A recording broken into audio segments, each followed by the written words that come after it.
অভিনেতা ভাস্বর চট্টোপাধ্যায়কে বিভিন্ন ধারাবাহিক, ওয়েব সিরিজ, সিনেমায় দেখতে অভ্যস্ত দর্শক। ব্যস্ততার মাঝে পরিবারের সঙ্গেও বিশেষ সময়গুলো কাটাতে ভালোবাসেন অভিনেতা।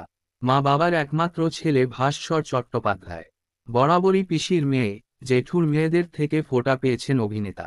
এই বছরের ভাইফোঁটা অন্যান্য বছরের তুলনায় আরও বিশেষ। ৩৮ বছর পরে জেঠুর মেয়ের থেকে ফোঁটা নেবেন তিনি। উত্তেজিত অভিনেতা, কিন্তু চিন্তিত তার দিদি। কেন? প্রায় ৪ বছর হয়ে গেল ভাত রুটি খাওয়া ছেড়ে দিয়েছেন ভাস্বর। তাই ভাইকে ফোঁটার দিন কি খাওয়াবেন তা ভেবে পাচ্ছেন না অভিনেতার দিদি। ভাস্বর বললেন, দিদি মুম্বইয়ে থাকতেন।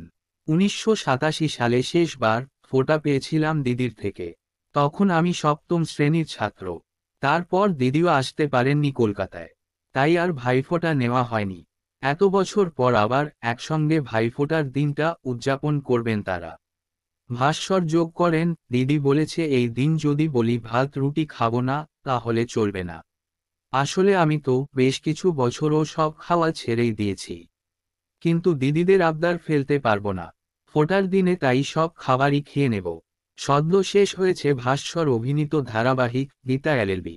আপাতত শুধু অ্যাডভোকেট অঞ্জলি অবস্থি ধারাবাহিকে দেখা যাচ্ছে তাকে। এছাড়াও শাখা প্রশাখা ওয়েব সিরিজে গুরুত্বপূর্ণ চরিত্রে দেখা যাবে তাকে।